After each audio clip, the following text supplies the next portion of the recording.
बांग्लादेश के प्रधानमंत्री शेख हसीना अपने 2 दिवसीय भारत दौरे पर हैं। हैदराबाद हाउस में प्रधानमंत्री शेख हसीना ने पीएम नरेंद्र मोदी से मुलाकात की। दोनों के बीच द्विपक्षीय बैठक हुई और उसके बाद हैदराबाद हाउस में प्रतिनिधिमंडल स्तर की बैठक हुई, जिसमें विदेश मंत्री एस जयशंकर सहित दोनों देशों के आला अधिकारी मौजूद रहे। वहीं बैठक के बाद दोनों देशों के प्रधानमंत्रियों की मौजूदगी में एमओयू और समझौतों का आदान प्रदान किया गया। इससे पहले बांग्लादेश की पीएम शेख हसीना का राष्ट्रपति भवन में प्रधानमंत्री नरेंद्र मोदी ने स्वागत किया। इस दौरान उन्हें गार्ड ऑफ ऑनर दिया गया। वहीं शेख हसीना और पीएम मोदी ने राष्ट्रपति भवन के प्रांगण में एक दूसरे देशों के मंत्रियों और प्रतिनिधियों से मुलाकात की। बता दें कि शेख हसीना अगले माह चीन के दौरे पर भी रहेंगी। ऐसे में इस दौरे से पहले उनकी भारत यात्रा काफी अहम है। एक ही माह में उनकी ये दूसरी भारत यात्रा है। इससे पहले वे प्रधानमंत्री नरेंद्र मोदी के शपथ ग्रहण समारोह में भी शामिल हुई थीं।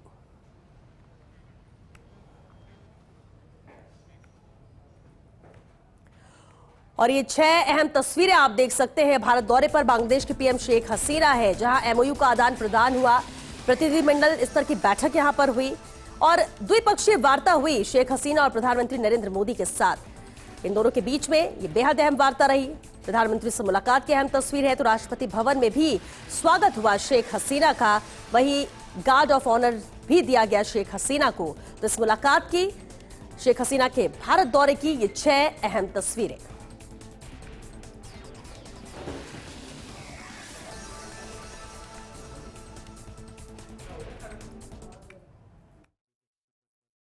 बांग्लादेश हमारी नेबरहुड फर्स्ट पॉलिसी,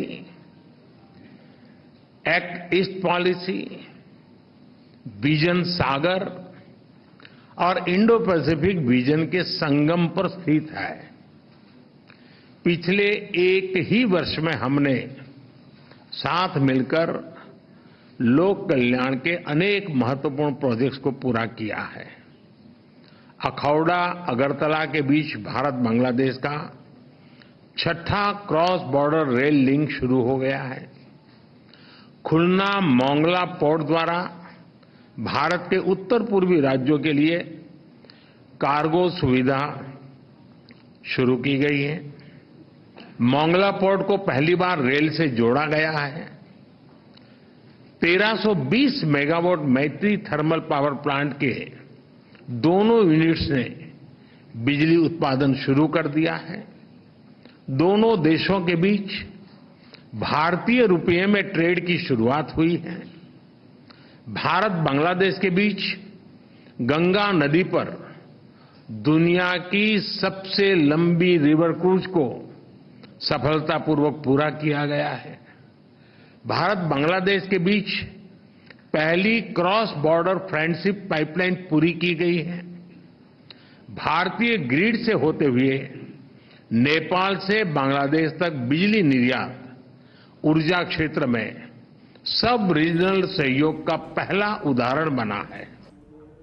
चलिए बढ़ते आगे। केंद्रीय वित्त मंत्री निर्मला सीतारमण आम बजट 2024-25 की तैयारियों में जुटी है। निर्मला सीतारमण ने राज्यों और केंद्र शासित प्रदेशों के वित्त मंत्रियों के साथ प्री बजट बैठक की अध्यक्षता की। इस बैठक में राज्य मंत्री और अन्य हितधारक शामिल हुए। ये बैठक वित्त और कॉरपोरेट मंत्रालय ने आयोजित की थी। राज्यों और केंद्र शासित प्रदेशों के वित्त मंत्रियों के साथ हुई बैठक में आगामी बजट 2024-25 के लिए सुझाव मांगे गए। राजस्थान की वित्त मंत्री दिया कुमारी ने बैठक में शिरकत की। केंद्रीय वित्त मंत्री श्रीमती निर्मला सीतारमण जी ने सभी स्टेट्स के फाइनेंस मिनिस्टर्स को बुलाकर प्री बजट मीटिंग ली है, सुझाव लिए हैं और उसमें राजस्थान की तरफ से मुझे भी मौका मिला है कि राजस्थान की जो हमारी डिमांड्स हैं, जो मांगे हैं, उनको यहाँ रखा जाए। और बिल्कुल मैंने आज अपनी जो जितनी भी राजस्थान की बड़ी बड़ी मांगे हैं उनको यहाँ पर रखा। अभी डबल इंजन की सरकार बन चुकी है राजस्थान में, लोगों की अपेक्षाएं भी बहुत हैं और पूरा प्रयास रहेगा कि केंद्र में मोदी जी की सरकार और राजस्थान में भजनलाल जी के नेतृत्व में हम मिलकर एक ऐसा काम करें जो मुझे लगता है कि राजस्थान के लोगों की अपेक्षाओं पे भी खरे उतरे और जो कि इतने वर्षों से 5 वर्षों से जो जिस तरह से विकास से दूर रखा गया है, विकास के कोई काम नहीं हुए राजस्थान में, वो सारे काम हम लोग करवाएं भी और दोबारा से एक अच्छी सरकार बने जो विकास भी करे, लोगों के लिए जो भी लोगों के जो मांगे हैं, लोगों के काम हैं, उस पर भी हम लोग पूरी तरह से ध्यान दें। तो वही हमारा फोकस रहा। तो केंद्रीय वित्त मंत्री निर्मला सीतारमण की अध्यक्षता में जीएसटी काउंसिल की 53वीं मीटिंग आज हुई और इस मीटिंग के बाद केंद्रीय वित्त मंत्री निर्मला सीतारमण ने जानकारी साझा की और अहम फैसलों के बारे में बताया। उन्होंने कहा कि सोलर कुकर पर 12% जीएसटी लगाने को मंजूरी दे दी गई है। जीएसटी अधिनियम की धारा 73 के तहत जारी किए गए डिमांड नोटिस के लिए ब्याज और जुर्माना माफ करने की सिफारिश की गई है। इसके अलावा फेक इनवॉइस पर रोक लगाने के लिए चरणबद्ध तरीके से पूरे देश में बायोमेट्रिक ऑथेंटिकेशन लागू किया जाएगा। वित्त मंत्री निर्मला सीतारमण ने कहा कि हम सीमित विषयों पर ही विचार कर सकते थे। बजट सत्र के बाद एक और जीएसटी बैठक आयोजित होगी। इस बार की बैठक में व्यापार सुविधा करदाताओं को राहत से संबंधित निर्णय लिए गए। जीएसटी अपील न्यायाधिकरण के लिए 20 लाख रुपए की मौद्रिक सीमा की सिफारिश की गई है। छोटे करदाताओं के लिए जीएसटीआर 4 वित्त वर्ष 2024-25 के लिए समय सीमा 30 जून तक बढ़ा दी गई है। बता दें कि यह बैठक 8 महीने के अंतराल के बाद हुई है। These are social welfare organizations, not of the government, even private, they are not going to be touched by GST, provided it is 20,000 per person per month and provided that is continuously occupied by that person for 90 days at least. I've just highlighted a few points, both from the legal and fitment committees. Some committees have had newer ministers taking charge in the place of ministers who were earlier there. As we go along, I'll mention it. Of immediate interest will be the Rate Rationalization Committee, for which the Deputy Chief Minister of Bihar, Samrat Chaudhary, has been given charge. Delhi में जल संकट को लेकर सियासी घमासान मचा हुआ है। हरियाणा से रोज 100 मिलियन गैलन पानी दिए जाने की अपनी मांग को लेकर दिल्ली के जल मंत्री आतिशी भूख हड़ताल पर है। आज उनका अनशन का दूसरा दिन है। उनका आरोप है कि हर कोशिश के बावजूद हरियाणा सरकार दिल्ली के हिस्से का पूरा पानी रिलीज नहीं कर रही है। तो बीजेपी लगातार केजरीवाल सरकार के खिलाफ मोर्चा खोले हुए है। भाजपा कार्यकर्ताओं ने दिल्ली जल बोर्ड कार्यालय के बाहर विरोध प्रदर्शन किया। पुलिस ने प्रदर्शनकारियों को तितर बितर करने के लिए पानी की बौछार का इस्तेमाल किया। पानी को लेकर भाजपा और आप पार्टी आमने सामने है। आप पार्टी भाजपा पर राजनीति का आरोप लगा रही है तो भाजपा इसे आप पार्टी की नाकामी बता रही है।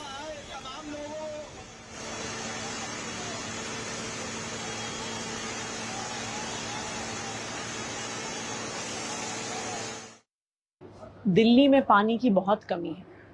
28 लाख लोगों को दिल्ली में पानी नहीं मिल रहा और इन 28 लाख लोगों को पानी दिलवाने के लिए मैं कल से अनिश्चितकालीन अनशन पर बैठी हूँ। आज मेरे अनशन स्थल पर कुछ लोग आए हल्ला करने के लिए, डिस्टर्ब करने के लिए, मुझ पर हमला करने के लिए, लेकिन मैं भारतीय जनता पार्टी को ये बताना चाहती हूँ कि मैं गांधी जी के सिखाए हुए सत्याग्रह के रास्ते पर चल रही हूँ, गांधी जी के सिखाए हुए अनशन के रास्ते पर चल रही हूँ। मैं ऐसी चीज़ों से डरने वाली नहीं हूँ, मैं ऐसी हरकतों से ये सत्याग्रह रोकने वाली नहीं हूँ। और वाटर टैंकर पर कार्रवाई करने के लिए आदरणीय सुप्रीम कोर्ट ने कहा है, आप अनशन करते वाटर टैंकर माफिया के खिलाफ, उनके खिलाफ तो जुबान नहीं खुलती। आप कभी हरियाणा के लोगों को गाली देते हैं, आप कभी और राज्यों के लोगों को गाली देते हैं, कभी एलजी को गाली देते हैं, कभी भाजपा को गाली देते हैं। गाली देना बंद कीजिए और वाटर टैंकर के साथ आपकी क्या साठगांठ है वो बताइए। मैंने सुना है, मैं अपने व्यक्तिगत रूप से बता रहा हूं, कि जैसे शराब घोटाले में एक मॉडल था कि हर बोतल शराब बिकने पर आम आदमी पार्टी के दफ्तर में कमीशन जा रहा था, ऐसा कुछ अरेंजमेंट वाटर टैंकर माफिया के साथ भी है। इसलिए कुछ भी हो जाए, मेरे वाटर टैंकर माफिया संरक्षित रहे और उसके लिए सत्याग्रह करके किसी और को गाली देनी है, इसी के लिए पूरा जो अनशन किया गया है।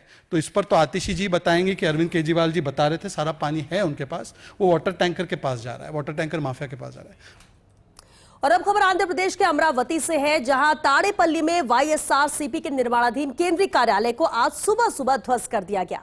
वाईएसआरसीपी ने कार्रवाई को लेकर कहा कि टीडीपी प्रतिशोध की राजनीति कर रही है। हालांकि वाईएसआरसीपी ने कार्रवाई को रोकने के लिए पिछले दिन उच्च न्यायालय का दरवाजा भी खटखटाया था, वह इस कार्रवाई की टाइमिंग की खूब चर्चा हो रही है। दरअसल सितंबर 2023 में जब वाईएसआरसीपी की सरकार थी और जगन मोहन रेड्डी सीएम थे, तब टीडीपी चीफ चंद्रबाबू नायडू को सुबह 6 बजे उनके घर से गिरफ्तार किया गया था। सीआईडी ने भ्रष्टाचार के आरोप में चंद्रबाबू को अरेस्ट किया था, तो वाईएसआरसीपी का ऑफिस भी 5:30 बजे तोड़ा गया। इससे पहले हैदराबाद महानगर निगम जीएचएमसी ने रेड्डी के लोटस पॉन्ड आवास से लगे फुटपाथ पर अवैध निर्माण को तोड़ दिया। इसका उपयोग सुरक्षा कर्मियों द्वारा किया जा रहा था। रेड्डी के आंध्र प्रदेश के मुख्यमंत्री पद से इस्तीफा देने के महज 10 दिन बाद ये कार्रवाई की गई।